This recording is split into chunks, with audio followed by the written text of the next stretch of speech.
Vous savez, il y a des histoires qui commencent par un coup de tonnerre. D'autres, par un murmure à peine audible. Mais celle d'Elara, celle-là a commencé par un silence. Un silence pesant, le genre qui s'installe après une découverte glaçante. Imaginez un peu, une femme à l'esprit vif, toujours les idées claires, qui un matin, se retrouve face à un relevé bancaire. Pas n'importe quel relevé. Celui d'une carte qu'elle pensait à l'abri, oubliée même, destinée aux jours de pluie. Et là, des chiffres. Des montants qui donnent le vertige. Des achats extravagants, des voyages de luxe, des bijoux scintillants. Le tout, signé d'une main invisible. Et le plus fou dans tout ça, ce n'était pas une erreur de la banque. Ce n'était pas une fraude lointaine. Non. La vérité était bien plus proche, bien plus dévastatrice. Elle venait de là où on l'attendait le moins. D'une personne que Elara avait accueillie, avec le cœur grand ouvert, dans sa propre famille. Une personne charmante, souriante, qui avait su tisser sa toile avec une patience terrifiante. Comment est-ce possible, vous demandez-vous? Comment une femme aussi perspicace qu'Elara n'a-t-elle rien vu venir? C'est toute la question. Car parfois, la plus grande menace ne se cache pas dans l'ombre, mais sous le déguisement le plus innocent, celui de l'amour et de la confiance.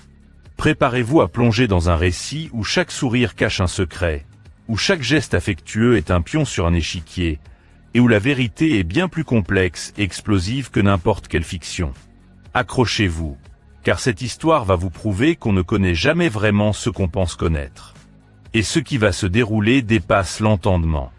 Elara, une architecte à la retraite dynamique et indépendante, avait toujours tiré une grande fierté de son esprit vif et de son sens aigu de l'observation. À la fin de la cinquantaine, elle se sentait plus épanouie que jamais, profitant de la liberté que sa carrière réussie lui avait offerte. Son fils unique, Orion, son cœur et son âme, avait récemment épousé Lyra, une femme d'une beauté et d'un charme indéniables. Elara avait tout de suite ressenti une légère dissonance à son sujet, une intuition subtile que quelque chose ne collait pas tout à fait. Ce n'était pas une antipathie ouverte, mais plutôt une impression fugitive que les éloges trop appuyés de Lyra sonnaient faux, ou qu'un petit mensonge, presque imperceptible, s'était glissé dans l'une de ses histoires. Elara, désireuse d'établir un lien solide avec sa nouvelle belle-fille, avait déployé des efforts sincères. Elle offrait des conseils, des cadeaux et un soutien émotionnel, espérant construire une relation chaleureuse. Pourtant, Lyra semblait toujours maintenir une distance polie, ou dévier subtilement les tentatives de connexion véritable. Elle acceptait les gestes d'Elara avec un sourire, mais sans jamais vraiment s'ouvrir. Elara tentait de se rassurer, attribuant cette réserve à la nouveauté de la situation ou à une simple différence de personnalité. Elle voyait le bonheur évident d'Orion aux côtés de Lyra et se reprochait d'être peut-être trop critique, voire un peu jalouse. Ce conflit interne lui pesait. Un jour, Elara remarqua une petite anomalie financière, une dépense inexpliquée sur l'une de ses cartes personnelles. C'était une somme modeste, peut-être pour un service d'abonnement auquel elle ne se souvenait pas d'avoir souscrit, ou une livraison d'une boutique qu'elle n'avait jamais fréquentée. Elle haussa les épaules, le considérant comme une erreur ou un achat oublié, mais une minuscule graine de doute fut semée dans son esprit, une sensation persistante que quelque chose n'était pas tout à fait à sa place. Puis, d'autres petites dépenses inexpliquées commencèrent à apparaître, devenant de plus en plus fréquentes. Elara commença à les noter mentalement, bien qu'elle ne les associe toujours pas à Lyra. Elle soupçonnait plutôt une fraude en ligne ou un problème technique avec sa banque. Les soupçons étaient flous, sans cible précise. Lors d'une visite, Lyra et Orion passèrent un après-midi chez Elara. Elara remarqua que Lyra portait une attention inhabituelle à ses effets personnels, s'attardant près de son sac à main dans le bureau. Elara faillit la surprendre en flagrant délit, mais manqua le moment clé. Cette quasi-découverte intensifia la tension. Elara décida d'être plus vigilante, commençant à suivre méticuleusement ses dépenses, installant de nouvelles applications bancaires et s'assurant de garder toutes ses reçus. Elle ne suspectait toujours pas un vol intentionnel de la part d'une personne de confiance, mais sa garde était montée. Le choc fut brutal lorsque le relevé de carte de crédit arriva, non pas par la poste, mais sous forme de notification urgente sur son application bancaire. Le montant était astronomique, 53 000 €. Des bijoux coûteux et un voyage luxueux à Paris. La somme était ahurissante, les chiffres se brouillant à travers les larmes qu'elle refusait de laisser tomber. Le cœur d'Elara tambourinait dans sa poitrine alors qu'elle lisait chaque ligne, chaque achat plus extravagant que le précédent. Tiffany & Company, Cartier, un forfait spa premium, des billets d'avion en première classe pour Paris. La mention de ces articles luxueux, étrangement liés au goût de Lyra ou à des conversations récentes, rendait la vérité indéniable. La trahison, au-delà de l'argent, était une pilule amère à avaler. Le pire était le message texte arrivé le lendemain matin, joyeux et moqueur. « J'adore les cadeaux, belle maman. Merci d'être si généreuse. Besous, Lyra. » Elara relut le message, sa poitrine se serrant à chaque mot, la cruauté désinvolte, la certitude qu'elle accepterait, qu'elle était trop vieille, trop faible pour se défendre. Une autre notification suivit, des photos de Lyra et Orion à Paris, dans un hôtel 5 étoiles, arborant les bijoux volés. Une photo montrait Lyra levant une coupe de champagne dans un simulacre de toast, son bracelet de diamant captant la lumière comme un projecteur sur son humiliation. Elara posa son téléphone, ses mains tremblantes, et s'approcha de la fenêtre. Elara se remémora les interactions passées avec Lyra, cherchant des indices qu'elle avait manqués. La manipulation subtile, les commentaires voilés, tout apparaissait sous un nouveau jour sinistre. Elle tenta de joindre Orion, mais son téléphone était éteint, ajoutant à son sentiment d'isolement et de peur. Puis, la première lueur d'un complot plus profond apparut. La carte utilisée pour ses dépenses astronomiques n'était pas l'une de ses cartes personnelles courantes. C'était une carte liée à un compte d'épargne dormant qu'Elara avait mis de côté il y a des années pour les « jours de pluie », un fonds dont elle seule connaissait l'existence. Cette carte n'était pas simplement dans son sac à main, mais cachée dans un endroit secret et spécifique de sa maison. La réalisation que Lyra avait découvert et utilisé cette carte secrète, dont l'existence même était un mystère pour tous sauf Elara, rendait le vol encore plus personnel et troublant. La question était, comment Lyra avait-elle pu connaître l'existence de cette carte, et plus encore, où elle était cachée? Elara passa une nuit blanche, la révélation de l'utilisation de sa carte du fond secret pour les « jours de pluie », amplifiant sa confusion et sa peur. Comment Lyra avait-elle pu en avoir connaissance? Ce mystère alimentait la détermination d'Elara à découvrir la vérité. Elle commença à examiner systématiquement tous ses relevés financiers, remontant des mois en arrière. Ce qu'elle découvrit la glaça. D'autres charges mineures et inexpliquées apparaissaient, pas seulement sur la carte du fonds « jour de pluie », mais sur d'autres comptes également. Ces montants, petits et insidieux, étaient clairement conçus pour passer inaperçus, un signe de préméditation et de ruse. Étant plutôt douée avec la technologie, Elara vérifia son historique numérique. Elle remarqua des tentatives de connexion inhabituelles, peut-être depuis une adresse IP différente, ou de subtils changements dans ses profils en ligne. Il était évident que quelqu'un avait systématiquement infiltré sa vie numérique. Cette découverte renforçait l'idée d'une approche méthodique et calculée. Orion finit par appeler, sa voix lasse et sur la défensive. Il raconta la version des faits de Lyra, et Elara aurait volontiers donné sa carte pour leur voyage de rêve. Cette conversation ressemblait étrangement à celle de l'histoire originale, mais la compréhension plus profonde d'Elara des mouvements calculés de Lyra rendit sa réponse plus stratégique. Au lieu d'une simple dénégation, Elara suggéra à Orion d'examiner attentivement les récentes acquisitions de Lyra, faisant allusion à des articles qui n'auraient pu être achetés avec seulement quelques milliers de dollars.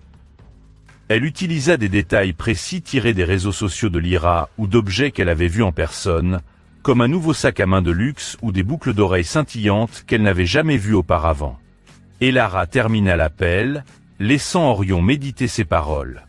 Son objectif n'était pas une victoire immédiate, mais de semer le doute et de le pousser à remettre en question le récit de Lyra. Et Lara décida de ne pas impliquer immédiatement la police, craignant les répercussions émotionnelles pour Orion. Au lieu de cela, elle contacta un détective privé de confiance, quelqu'un de discret et expérimenté dans les affaires financières. Elle avait connu Silas, un ancien collègue de l'époque de son cabinet d'architecture, réputé pour sa méticulosité et sa discrétion. Silas commença son travail en se concentrant sur la criminalistique numérique. Il découvrit rapidement d'autres preuves de l'infiltration numérique de Lyra, un logiciel espion discret installé sur le vieil ordinateur d'Elara, et plusieurs tentatives d'hameçonnage astucieusement déguisées en notifications bancaires légitimes. Silas découvrit un schéma troublant, Lyra ne se contentait pas de dépenser. Elle siphonnait également de petites sommes d'argent de divers comptes, les déplaçant via des transactions en ligne complexes pour masquer leur origine. Cela révélait un niveau de planification plus sophistiqué qu'un simple vol impulsif. Lyra n'était pas seulement une voleuse, mais une manipulatrice financière expérimentée. Elara et Silas commencèrent à reconstituer la situation financière de Lyra. Ce n'était pas seulement une question de luxe, Lyra et Orion étaient profondément endettés, faisant face à des saisies ou à la faillite. Les actions de Lyra étaient clairement motivées par le désespoir, mais aussi par un dangereux sentiment de droit. Puis vint la découverte choquante. Silas révéla un détail surprenant. Lyra n'était pas celle qu'elle prétendait être.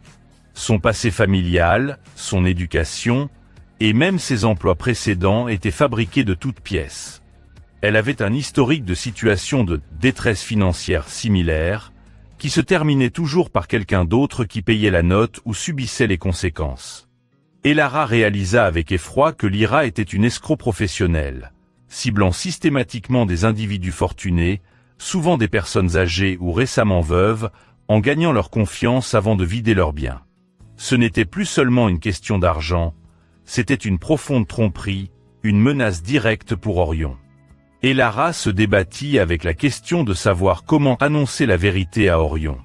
La révélation pourrait briser son monde. Elle décida de rassembler des preuves irréfutables avant de le confronter directement, afin qu'il ne puisse pas nier l'ampleur de la trahison. Elara et Silas intensifièrent leurs investigations, plongeant plus profondément dans le passé de Lyra. Ils déterrèrent des alias multiples, des adresses bidons et une trace de dévastation financière laissée derrière elle. Chaque nouvelle information peignait le tableau d'une prédatrice méticuleuse. Silas, flairant une opération d'une telle envergure, commença à suspecter la présence d'un complice. La sophistication des fraudes suggérait plus d'une personne, ou du moins un individu très habile dans le domaine numérique. Ils finirent par découvrir que le vrai nom de Lyra était Lena. Elle avait un historique bien documenté d'utilisation de son charme pour exploiter des personnes vulnérables, souvent des aînés ou des personnes récemment endeuillées, gagnant leur confiance avant de vider systématiquement leurs actifs. La cruauté de ces méthodes laissa Elara bouche bée. Puis vint le second coup de théâtre, un choc qui ébranla Elara jusqu'aux os. Silas découvrit un lien surprenant, Lena n'opérait pas seule. Son complice était un proche parent, un cousin du côté de Lyra, nommé Kael. Elara se rappela l'avoir brièvement rencontré lors d'un dîner de famille, une figure discrète et affable que Lyra avait présentée comme un lointain ami d'enfance, passionné d'informatique. Kael, grâce à ses compétences techniques, avait aidé Lyra dans les manœuvres financières complexes et les infiltrations numériques. Cette révélation ajoutait une nouvelle couche de trahison, transformant la duperie en un complot familial bien orchestré. Elara observa de près Orion, remarquant son stress croissant et ses subtils changements de comportement. Il était devenu plus distant, moins confiant, et les arguments avec Lyra semblaient plus fréquents et plus intenses. Les graines de doute qu'Elara avait semées poussaient clairement, et l'inquiétude se lisait sur le visage de son fils. Il était au bord de la rupture. Un soir, Orion faillit se confier à Elara au sujet de ses difficultés financières avec Lyra, mais se rétracta au dernier moment, l'empêchant d'articuler le poids qui pesait sur lui. Cette quasi-confession augmenta la tension, montrant le conflit interne qu'il vivait. Pendant ce temps, Lyra, sentant la pression de leur dette grandissante et l'enquête discrète d'Elara, commençait à devenir plus erratique. Elle commettait des erreurs plus évidentes, ou se montrait agressive envers Orion, son masque de perfection commençant à glisser. Silas, poursuivant son travail, fit une autre découverte glaçante, des documents contrefaits.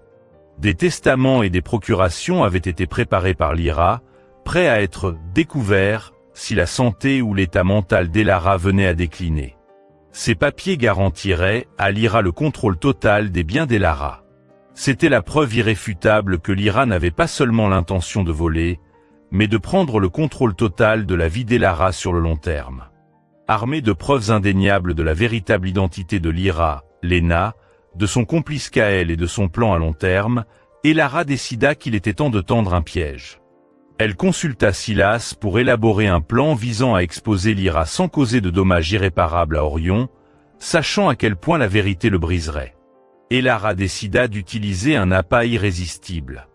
Elle inventa une nouvelle opportunité d'investissement ou un précieux objet d'art récemment hérité, et en parla négligemment à Lyra, sachant que cela piquerait son intérêt insatiable.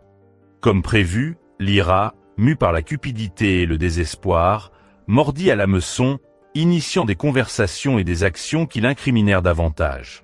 Le visage d'Elara était un masque de calme, mais à l'intérieur, elle était dévastée par l'étendue de la tromperie de Lyra et l'impact que cela aurait sur Orion.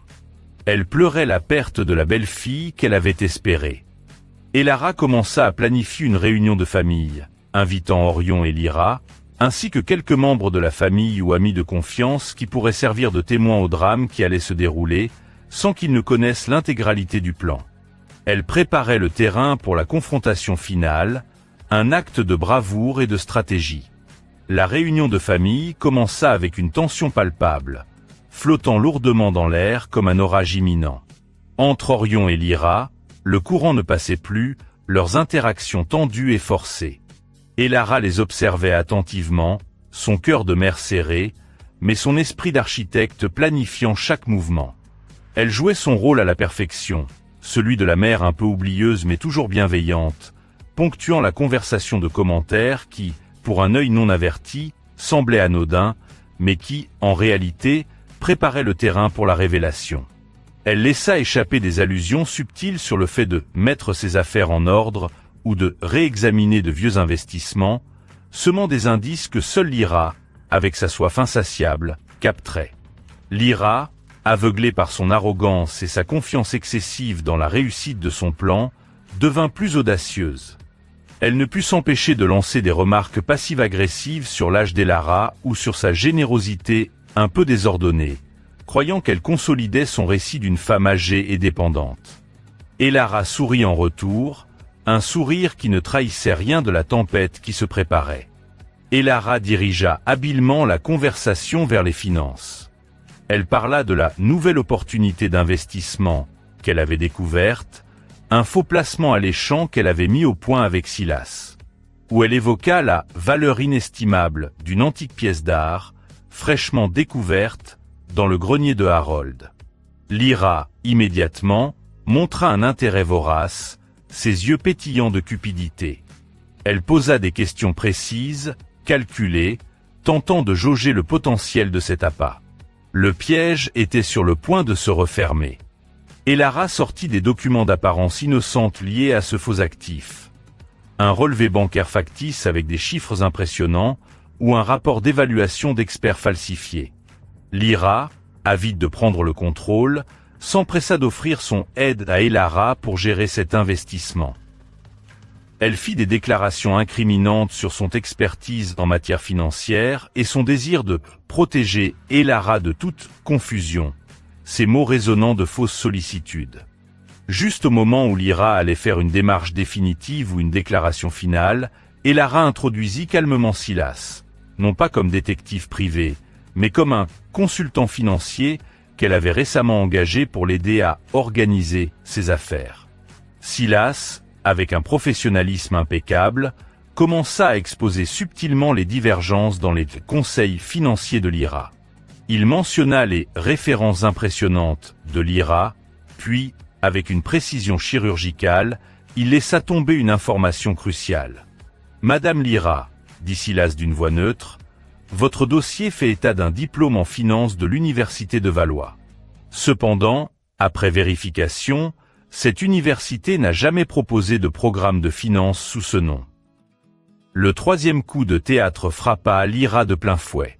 Son masque de calme se brisa. Elle tenta de se défendre, d'accuser Elara d'être confuse ou d'avoir été mal conseillée, mais la preuve était trop précise, trop irréfutable. Une sueur froide perla sur son front. Orion, initialement perplexe, commença lentement à assembler les pièces du puzzle à mesure que Silas présentait les informations. La trahison de sa femme, non seulement envers sa mère, mais concernant son identité même, se révélait à lui dans toute son horreur. Elara, d'une voix calme mais ferme, sortit alors les documents contrefaits, la procuration et le testament falsifié, les étalant sur la table pour qu'Orion et les autres témoins de confiance puissent les voir. L'évidence était écrasante. Lyra, acculée, sombra dans le désespoir. Elle recourut à des accusations virulentes, tentant de retourner Orion contre Elara, ravivant de vieilles rancunes familiales et des insécurités passées. Elle ne t'a jamais vraiment soutenu. Elle était toujours trop occupée par son travail quand tu étais petit. C'est absurde, lança Orion, le visage livide. Tu as prévu de tout prendre, non seulement à ma mère, mais à moi aussi. Une fois que tu aurais eu le contrôle de ses biens, combien de temps avant que tu ne décides que tu n'avais plus besoin de moi? Lyra avait le visage écarlate, sa façade soignée complètement effondrée. Ce n'est pas ça. Je t'aime, Orion. Je faisais ça pour nous, pour notre avenir. Non, dit-il, sa voix stable et froide. Tu faisais ça pour toi. Tu m'as menti pendant des mois, peut-être des années, me faisant croire que maman était confuse, qu'elle avait besoin de nous pour gérer ses finances. Tu m'as monté contre ma propre mère. Pendant ce temps, alors que la tension atteignait son paroxysme, Silas reçut une notification discrète sur son téléphone. Il informa Elara d'un chuchotement à peine audible. Kael, le complice de Lyra, avait été prévenu de leur plan et avait pris la fuite. Cette révélation, tenue secrètement par Silas pour éviter que Lyra ne l'utilise, empêcha Lyra d'utiliser son complice comme bouclier ou bouc émissaire. Lyra, réalisant qu'elle était prise au piège et que son seul allié l'avait abandonnée, fit une sortie dramatique, menaçant de représailles ou lançant une dernière accusation amère avant de s'enfuir de la maison. Après la sortie fracassante de Lyra, un silence assourdissant s'abattit sur la pièce, lourd de choc et de peine. Les amis et la famille présents, témoins involontaires de la scène, étaient sidérés, leurs visages reflétant la consternation. Orion, quant à lui, semblait brisé, ses épaules affaissées sous le poids d'une trahison inouïe. Le chagrin et la colère d'Orion étaient palpables. Il luttait pour concilier la femme qu'il avait aimée passionnément avec l'escroc impitoyable qu'elle était réellement. La culpabilité le rongeait. Comment n'avait-il rien vu? Comment avait-il pu douter de sa propre mère pour croire aux mensonges si bien tissés par Lyra? C'était une blessure profonde, une déchirure de sa réalité. Elara, malgré sa propre douleur et la fatigue qui la submergeait, offrit à Orion un soutien inébranlable. Elle le serra dans ses bras, le rassura, lui répétant qu'il n'était pas à blâmer. Sa manipulation était diabolique, mon cher, lui dit-elle doucement, caressant ses cheveux. Personne n'aurait pu anticiper une telle machination. Ce moment d'intimité et de pardon fut crucial pour la cicatrisation de leur lien.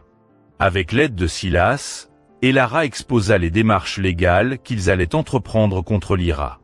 Elle détailla les accusations de fraude d'entreprise et de vol d'identité, soulignant la gravité de ses actions. La clarté et la détermination d'Elara aidaient Orion à comprendre la nécessité d'agir, malgré la douleur. Après une longue et douloureuse réflexion, Orion prit une décision courageuse. Il coopérait pleinement avec Elara et les autorités. Il comprit que la reddition des comptes était essentielle pour rectifier la situation, même si cela signifiait affronter des vérités insupportables et des projecteurs médiatiques indésirables. C'était un signe de sa force retrouvée. Et la pression médiatique ne se fit pas attendre. Un quatrième coup de théâtre éclata.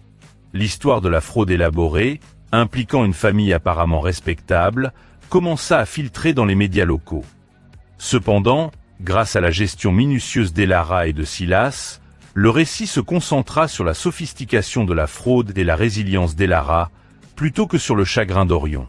Cela mit une pression considérable sur Lyra, qui était toujours en fuite, et sur son complice Kaël. L'humiliation publique de Lyra commença. Au fur et à mesure que l'histoire gagnait du terrain, ses précédentes tromperies refirent surface dans les médias, la démasquant comme une arnaqueuse en série. Les journaux publiaient des articles sur ses victimes précédentes, et les réseaux sociaux s'emparaient de l'histoire, transformant Lyra en paria. Cette honte publique fut une conséquence majeure de ses actes. Silas et les autorités poursuivirent activement Lyra et son complice. L'enquête révéla un vaste réseau de victimes passées, ce qui renforça le dossier contre eux. Les témoignages de ces victimes montraient un schéma de comportement répété, prouvant la nature prédatrice de Lyra. Pendant ce temps, les tentatives désespérées de Lyra de contacter Orion commencèrent. Elle le supplia, feignit le remords, et tenta même de le menacer, utilisant toutes les tactiques de manipulation qu'elle connaissait. Mais Orion, endurci par l'épreuve et ayant vu les vraies couleurs de Lyra, resta inébranlable. Il enregistra toutes leurs conversations, fournissant des preuves cruciales à Silas et aux autorités. Ce fut un tournant, montrant sa loyauté indéfectible envers sa mère et sa détermination à faire face à la vérité. Le soulagement fut immense lorsque le 5e coup de théâtre se produisit. Kaël, le complice de Lyra, fut enfin appréhendé. Au cours de son interrogatoire, il révéla des informations cruciales sur la cachette de Lyra et sur ses méthodes détaillées, l'incriminant davantage. Kaël, craignant la colère de Lyra et cherchant à réduire sa propre peine, avoua avoir eu peur d'elle, révélant ainsi un côté encore plus sombre de leur partenariat. Silas découvrit que Lyra avait des liens avec un réseau international de fraudeurs. Ses activités n'étaient pas isolées, mais faisaient partie d'un système organisé plus vaste, ce qui conférait à l'affaire une ampleur bien plus significative. C'était un gang, et Lyra était une pièce maîtresse de leur machination. Grâce aux informations obtenues de Kaël, une opération d'infiltration soigneusement planifiée fut mise en place pour appréhender Lyra. La tension était palpable, chaque mouvement étant calculé. Lyra fut finalement appréhendée de manière spectaculaire mais non violente, alors qu'elle tentait de fuir le pays depuis un aéroport discret. La justice, enfin, était en marche. Après sa capture, Lyra tenta de négocier, offrant des confessions partielles ou essayant d'impliquer d'autres personnes pour alléger sa peine. Sa nature manipulatrice était toujours à l'œuvre, même acculée. Orion, bien que soulagé par son arrestation, luttait avec la réalité de la situation et l'attention publique. Elara resta son ancre, l'aidant à naviguer dans les complexités émotionnelles et légales. La frénésie médiatique s'intensifia. L'histoire devint nationale, soulignant la fraude élaborée et la capture réussie de Lyra. Elara, malgré elle, devint une héroïne improbable, un symbole de résilience face à la tromperie. Elle reçut un flot de soutien inattendu d'amis, de membres de sa famille, et même d'inconnus qui avaient été victimes d'escroqueries similaires. Cela renforça l'idée de communauté et de solidarité, montrant à Elara qu'elle n'était pas seule. L'équipe juridique commença à construire le dossier contre Lyra, se préparant méticuleusement pour un procès qui attirerait sans aucun doute une attention publique considérable. Pour Orion, un rayon d'espoir apparut. Il commença à envisager un avenir libéré de l'ombre de Lyra, se concentrant sur la reconstruction de sa vie et l'approfondissement de sa relation avec sa mère. Le chemin serait long, mais la lumière au bout du tunnel commençait à briller.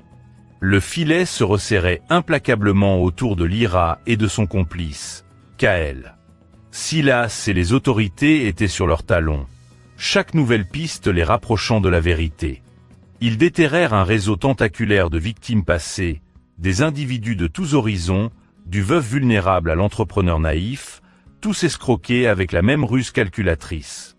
Chaque nouveau témoignage ajoutait au dossier déjà accablant, peignant un tableau saisissant de la nature impitoyable de Lyra.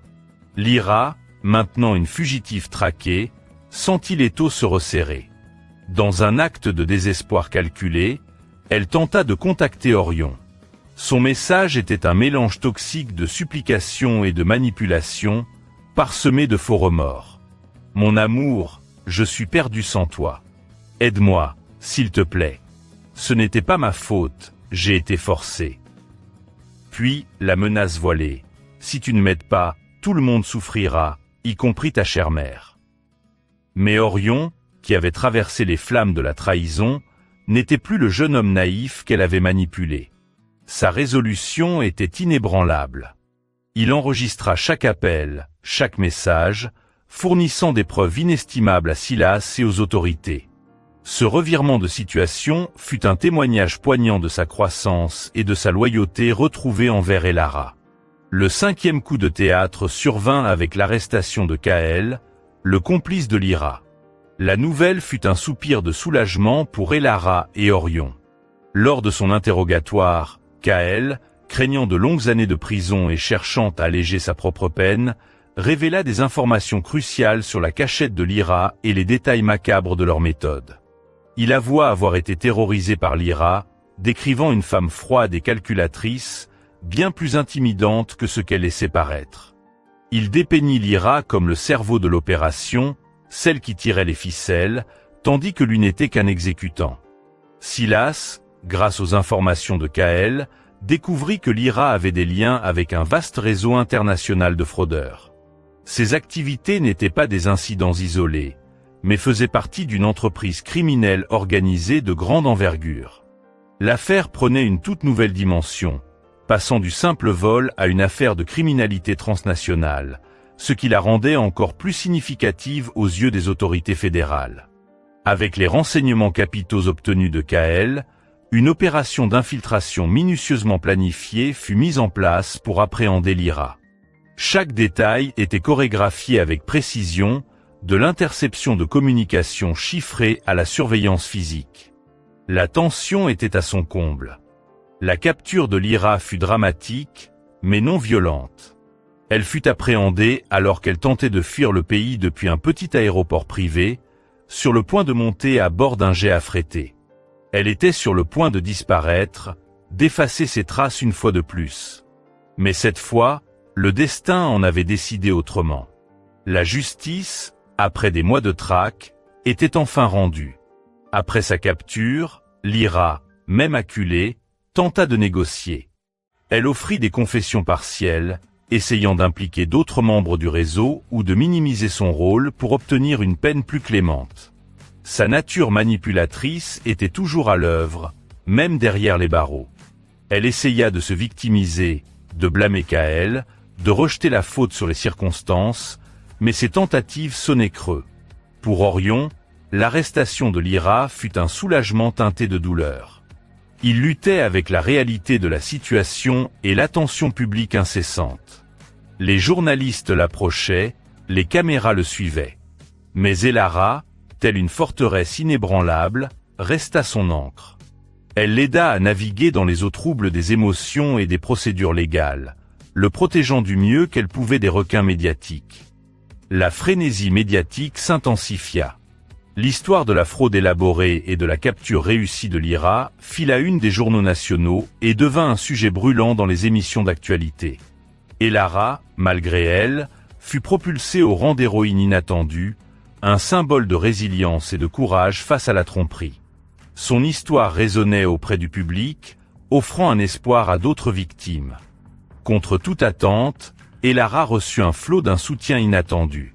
Des messages d'encouragement affluaient d'amis, de membres de sa famille éloignée, et même d'inconnus qui avaient été victimes d'escroqueries similaires. Des groupes de soutien pour victimes de fraude la contactèrent, la voyant comme une figure inspirante. Cela renforça l'idée de communauté et de solidarité, montrant à Elara qu'elle n'était pas seule dans son combat. L'équipe juridique, sous la direction de Silas et en collaboration avec les procureurs fédéraux, commença à construire le dossier contre Lyra. Chaque preuve était méticuleusement examinée, chaque transaction tracée, chaque témoignage vérifié. Il se préparait pour un procès qui promettait d'être médiatisé et de longue haleine. Pour Orion, un rayon d'espoir commença à poindre à l'horizon. Il commença à envisager un avenir libéré de l'ombre toxique de Lyra.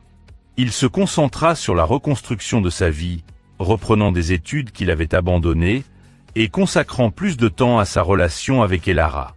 Le chemin vers la guérison serait long, mais la lumière au bout du tunnel, enfin, était visible. La confiance entre la mère et le fils était plus solide que jamais, bâtie sur les cendres de la trahison. Le jour du procès arriva, chargé d'une tension électrique. La salle d'audience était bondée, l'air vibrant d'anticipation. Les médias étaient omniprésents, leurs caméras rivées sur Lyra, qui entrait, le visage pâle mais le regard défiant, toujours vêtu de vêtements coûteux, un dernier vestige de sa façade trompeuse. Le procureur, un homme à la voix posée mais ferme, commença à présenter les preuves accablantes contre elle. Chaque document, chaque relevé bancaire, chaque témoignage tissant un réseau inextricable de tromperies.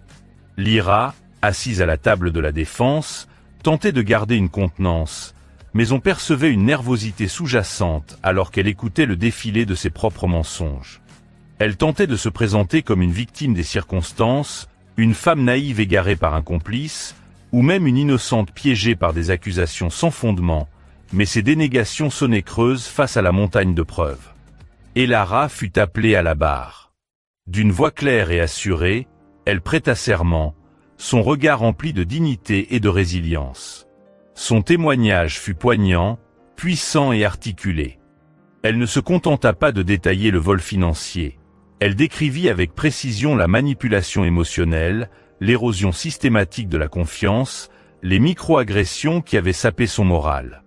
Elle raconta comment Lyra avait exploité son deuil et sa solitude, semant des graines de doute sur sa mémoire et sa santé mentale. Sa voix ne trembla pas alors qu'elle expliquait comment Lyra avait transformé l'amour filial en une monnaie d'échange, et comment chaque geste de gentillesse avait été perverti. La composure d'Elara et sa clarté firent d'elle un témoin formidable, captivant l'attention de tous dans la salle. Elle ne montra ni haine ni colère, seulement une détermination sereine à révéler la vérité. Orion fut le témoin suivant. Profondément déchiré, mais résolu, il témoigna de ses propres yeux. Il confirma les mensonges et la manipulation de Lyra, le choc qu'il avait ressenti en découvrant sa véritable nature, et l'impact dévastateur que tout cela avait eu sur sa famille. Son témoignage fut un acte de courage, une confirmation de sa croissance personnelle et de sa loyauté indéfectible envers sa mère. Il raconta les doutes que Lyra avait semés en lui, les petites remarques insidieuses qui l'avaient poussé à questionner la santé mentale de sa mère. Son visage, bien que marqué par la douleur, rayonnait d'une nouvelle force. Puis vint le 6e coup de théâtre, un moment inattendu qui scella le destin de Lyra. Le procureur appela un témoin surprise. Une ancienne victime de Lyra, une femme âgée et fragile nommée Madame Dubois, qui avait auparavant été trop intimidée et honteuse pour se manifester. Son témoignage fut glaçant et déchirant, détaillant comment Lyra l'avait escroqué de ses économies de toute une vie. Elle décrivit Lyra comme une pieuvre, étendant ses tentacules pour l'étouffer financièrement et émotionnellement. Ce témoignage révéla l'étendue et la nature prédatrice des crimes de Lyra, confirmant son schéma opératoire sur plusieurs années. La salle d'audience retenait son souffle, horrifiée par la froideur et la cruauté de l'accusé. Le verdict tomba, coupable. Le mot résonna dans le silence de la salle, apportant un sentiment de clôture et de justice à Elara et Orion. Lyra, pour la première fois, perdit toute contenance. Un masque de rage et de défaite déforma son visage. La sentence fut prononcée quelques semaines plus tard. Lyra reçut une peine significative, reflétant la gravité et la préméditation de ses crimes. La nature publique du procès et de la sentence servit d'avertissement à d'autres escrocs potentiels et apporta un sentiment de finalité pour les victimes. La Cour ordonna également une restitution financière substantielle, donnant à Elara l'espoir de récupérer une grande partie de ce qui lui avait été volé. Le processus serait long et complexe, mais la perspective de retrouver une partie de ses biens était un soulagement bienvenu. Elara et Orion commencèrent le processus de reconstruction de leur vie. Orion entreprit une thérapie pour gérer les séquelles émotionnelles de la trahison de Lyra, apprenant à faire confiance à nouveau et à se pardonner sa propre naïveté. Il se concentra sur sa carrière, avec une nouvelle détermination, et passa plus de temps avec Elara, renforçant leurs liens. Elara, ayant traversé cette épreuve avec force et intelligence, trouva un nouveau but. Elle devint une ardente défenseur des victimes de fraude, partageant son histoire dans des conférences et des ateliers pour sensibiliser le public aux tactiques des escrocs. Elle utilisa son expérience pour aider d'autres personnes à éviter de tomber dans les mêmes pièges, se sentant investie d'une nouvelle mission. Le processus de guérison fut long et sinueux, mais Elara et Orion le traversèrent ensemble. Ils voyagèrent, explorèrent de nouveaux centres d'intérêt, et s'engagèrent dans des activités qui renforçaient leurs liens, reconnaissant la douleur passée mais se concentrant sur l'avenir. Leur relation, forgée dans les feux de l'adversité, était plus forte que jamais. Orion avait un respect et une admiration renouvelés pour la résilience et l'intelligence de sa mère. L'histoire se conclut non pas sur l'amertume ou la vengeance, mais sur la croissance, la résilience et le pouvoir durable de la famille. Elara, plus confiante et autonome que jamais, entama un nouveau chapitre de sa vie. Elle reprit un projet architectural qu'elle avait mis de côté il y a des années, un centre communautaire pour personnes âgées, un espace où la vulnérabilité pouvait être transformée en force. Elle se dédia également à une cause qui lui tenait à cœur, la création d'un fonds d'aide pour les victimes de fraude. La scène finale montre Elara dans son jardin, non pas devant les roses de Harold, mais devant un nouvel arbuste qu'elle avait planté elle-même, un symbole de renouveau. Elle arrose délicatement les jeunes pousses, un léger sourire sur les lèvres. Elle a non seulement survécu, mais elle a prospéré, prouvant que la vraie force vient de l'intérieur, et que même face à la trahison la plus profonde, l'amour, la résilience et la justice peuvent triompher. Elle pense à Harold, non avec tristesse, mais avec une affection sereine, sachant qu'il aurait été fier de sa force et de son indépendance.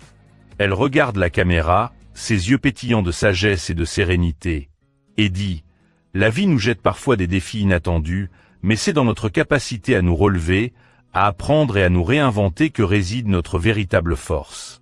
Ne laissez jamais personne définir qui vous êtes, ni vous voler votre paix. J'espère que mon histoire vous donnera le courage de faire face à vos propres défis. Quelle est votre histoire de résilience ? » Mes chers amis, spectateurs fidèles qui avaient suivi le parcours d'Elara avec tant d'attention, nous arrivons au terme de cette histoire poignante. Si vous êtes arrivés jusqu'ici, c'est que, comme moi, vous avez été captivés par les rebondissements de cette trame, par la force inébranlable d'une femme face à la trahison la plus insidieuse. J'espère sincèrement que chaque moment de tension, chaque révélation inattendue, chaque épreuve traversée par Elara et Orion, a su vous tenir en haleine, vous faire réfléchir et, pourquoi pas, vous émouvoir. Avant de plonger dans les profondeurs des leçons que cette histoire nous offre, et de partager un message d'espoir qui transcende les épreuves humaines, je tiens à vous remercier du fond du cœur.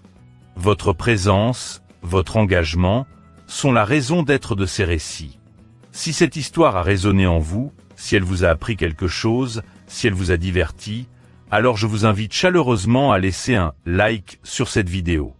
C'est un petit geste pour vous, mais un immense encouragement pour nous. Cela nous montre que notre travail a de la valeur et que ces histoires trouvent un écho dans vos cœurs. Et si vous n'êtes pas encore abonné à notre chaîne, n'attendez plus. Cliquez sur le bouton d'abonnement et activez la cloche des notifications pour ne rien manquer de nos prochaines histoires.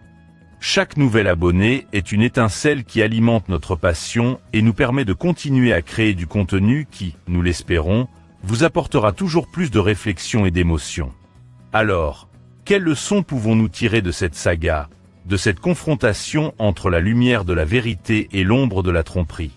L'histoire d'Elara est, avant tout, un puissant rappel de la force intérieure insoupçonnée qui sommeille en chacun de nous. Elara, en tant que veuve endeuillée, aurait pu sombrer dans le désespoir et se laisser consumer par la manipulation de Lyra. Elle aurait pu accepter son sort, se résigner à être perçue comme une femme fragile et sénile. Mais non. Face à l'adversité la plus sombre, elle a puisé dans ses ressources, dans son passé d'architecte accompli, de femme d'affaires avisée, pour se relever. Elle nous enseigne que même après une grande perte, même face à l'ingratitude et à la trahison de ceux que l'on aime, il est possible de retrouver sa dignité, de se redéfinir et de se battre pour ce qui est juste. Elle nous montre que l'âge n'est pas une barrière à la résilience, mais parfois, au contraire, une source de sagesse et de perspicacité accumulée. Combien de fois sous-estimons-nous notre propre capacité à surmonter les obstacles? L'histoire d'Elara est un appel à se souvenir de notre propre puissance.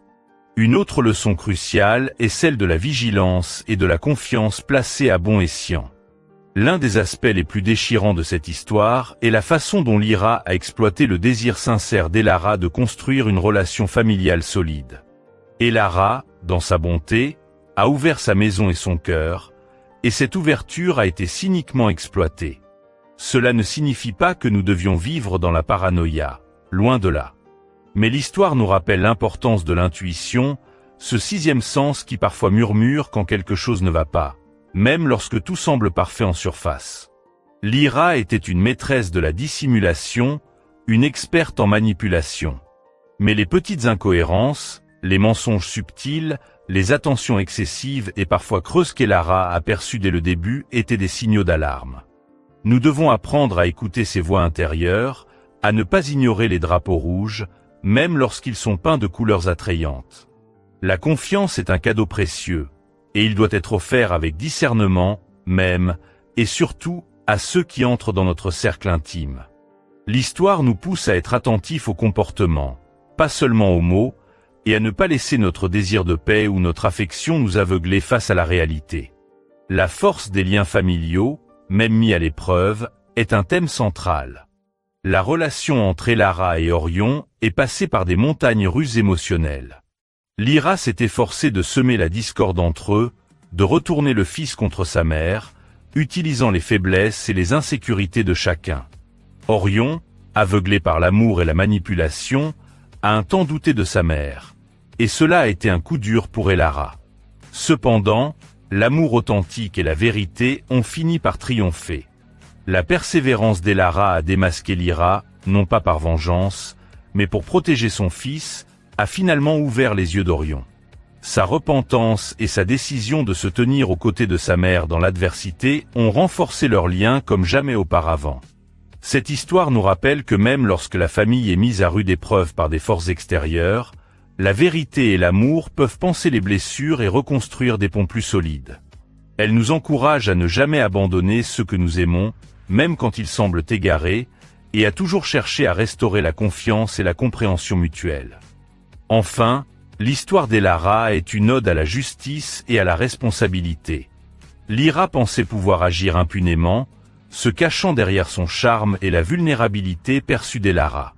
Mais la persévérance d'Elara, son courage à chercher de l'aide auprès de professionnels comme Silas, et sa détermination à suivre la voie légale, ont montré que personne n'est au-dessus des lois. La capture de Lyra et de Kael, le procès public, la restitution ordonnée, tout cela est un puissant message. Les actions ont des conséquences. Cette conclusion nous rappelle que la justice est un processus, parfois lent et difficile, mais essentiel pour l'intégrité de notre société. Elle nous encourage à ne pas baisser les bras face à l'injustice, mais à chercher les voies légales et éthiques pour faire valoir nos droits et réparer les torts. La résilience d'Elara dans la quête de justice est un modèle pour nous tous, nous montrant que la victoire est possible même face aux adversaires les plus retors. Chers spectateurs, en tant que créateurs de contenu, notre objectif est non seulement de vous divertir avec des récits captivants, mais aussi, et surtout, de vous offrir des moments de réflexion, des aperçus sur la condition humaine, et des messages qui peuvent éclairer vos propres vies. Si vous avez été touché par l'histoire d'Elara, si elle vous a inspiré, ou si elle vous a simplement fait passer un bon moment, je vous invite encore une fois à montrer votre soutien. Un « j'aime » sur cette vidéo, un commentaire partageant votre propre opinion sur les leçons de cette histoire, et bien sûr, votre abonnement à notre chaîne sont autant de preuves de votre engagement. Votre interaction est notre moteur. Et maintenant, permettez-moi de vous partager un message qui, à mes yeux, résonne profondément avec la notion de l'amour inconditionnel, un amour qui transcende même la trahison et la souffrance que nous avons exploré dans ce récit. L'histoire d'Elara, avec ses moments de profonde blessure et de résilience retrouvée, nous prépare à comprendre une vérité encore plus grande sur l'amour. Un amour qui nous est offert sans condition, même lorsque nous nous sentons indignes ou brisés. Dans la Bible, le livre de Jean, au chapitre 3 et au verset 16, nous offre une déclaration d'une puissance et d'une simplicité bouleversantes.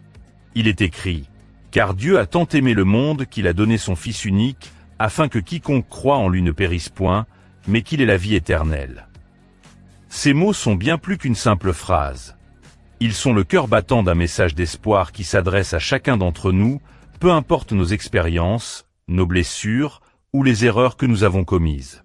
Imaginez un amour si vaste, si immense, qu'il est prêt à tout donner. Dans notre histoire, nous avons vu la douleur de la trahison, la difficulté de pardonner, la fragilité des relations humaines face à la cupidité et à la tromperie. Mais ici, il est question d'un amour divin qui dépasse toute compréhension humaine. Un amour qui ne se mesure pas à nos mérites, ni à notre perfection, mais à la profondeur de son sacrifice. Dieu, le créateur de l'univers, a regardé l'humanité avec toutes ses imperfections, ses échecs, ses peines et ses joies, et il l'a aimé d'un amour inconditionnel. Un amour qui ne dit pas « je t'aimerai si tu es bon » ou « je t'aimerai si tu ne me trahis pas », mais « je t'aime tel que tu es » avec toutes tes faiblesses, et je suis prêt à te donner ce que j'ai de plus précieux pour que tu puisses vivre éternellement. Ce don, c'est son Fils unique, Jésus-Christ. Dans un monde où la confiance est souvent brisée, où l'on est parfois blessé par ceux qu'on aime le plus, comme Elara l'a été par Lyra, ce message de l'évangile de Jean 3h16 nous offre un refuge inébranlable. Il nous parle d'un amour qui est constant, fidèle, et qui ne connaît ni limite ni fin. Un amour qui ne déçoit pas, qui ne trahit pas. Jésus-Christ n'est pas venu pour nous juger, pour nous condamner pour nos erreurs passées ou présentes. Il est venu pour nous offrir une nouvelle chance, une nouvelle vie. Il est venu pour panser nos blessures, pour nous libérer du poids de la culpabilité, pour nous donner une paix que le monde ne peut pas donner. Il est le suffisant sauveur, parce que son sacrifice sur la croix a été complet et parfait. Il a payé le prix de nos fautes, de nos manquements, afin que nous puissions être réconciliés avec Dieu et avoir accès à la vie éternelle. Accepter Jésus-Christ comme votre Seigneur et votre Sauveur, ce n'est pas adhérer à une religion compliquée ou à une série de rituels. C'est simplement faire un pas de foi, reconnaître votre besoin de Dieu dans votre vie, et croire en ce don d'amour inconditionnel. C'est ouvrir votre cœur à celui qui vous connaît parfaitement et qui vous aime infiniment. Peut-être avez-vous été blessé par la vie, par les gens. Peut-être vous sentez-vous seul, incompris, ou écrasé par le poids de vos propres erreurs. L'histoire d'Elara nous a montré que la trahison peut laisser des cicatrices profondes. Mais l'amour de Dieu est plus grand que toutes ces douleurs.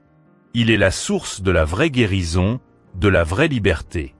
Si vous souhaitez expérimenter cet amour, si vous voulez que le Seigneur Jésus-Christ devienne le sauveur suffisant de votre vie, il suffit d'un simple pas de foi. Parlez-lui dans votre cœur, là où vous êtes. Vous pouvez dire quelque chose comme « Seigneur Jésus, je reconnais que je suis un pécheur et que j'ai besoin de toi. Je crois que tu es mort sur la croix pour mes péchés et que tu es ressuscité. Je t'invite maintenant à entrer dans ma vie et à être mon Seigneur et mon Sauveur. Aide-moi à vivre selon ta volonté. » Ce simple acte de foi est le début d'une nouvelle aventure, d'une relation personnelle avec Dieu. Ce n'est pas la fin de tous les défis, mais c'est la promesse d'une présence constante à vos côtés, d'un guide pour chaque étape de votre vie, et la certitude d'une espérance éternelle. C'est la plus grande leçon d'amour que l'univers puisse nous offrir. Je vous encourage à explorer davantage ce message, à lire l'évangile de Jean, et à découvrir par vous-même la profondeur de l'amour de Dieu pour vous. C'est un voyage qui peut transformer votre vie de manière radicale, vous apportant une paix et une joie que rien d'autre ne peut vous donner. Merci encore d'avoir partagé ce voyage avec nous. Que les leçons de cette histoire vous inspirent et que le message d'amour de Dieu vous apporte l'espérance et la paix. N'oubliez pas de liker, de vous abonner et de partager vos pensées. Votre interaction est précieuse. À bientôt pour de nouvelles histoires.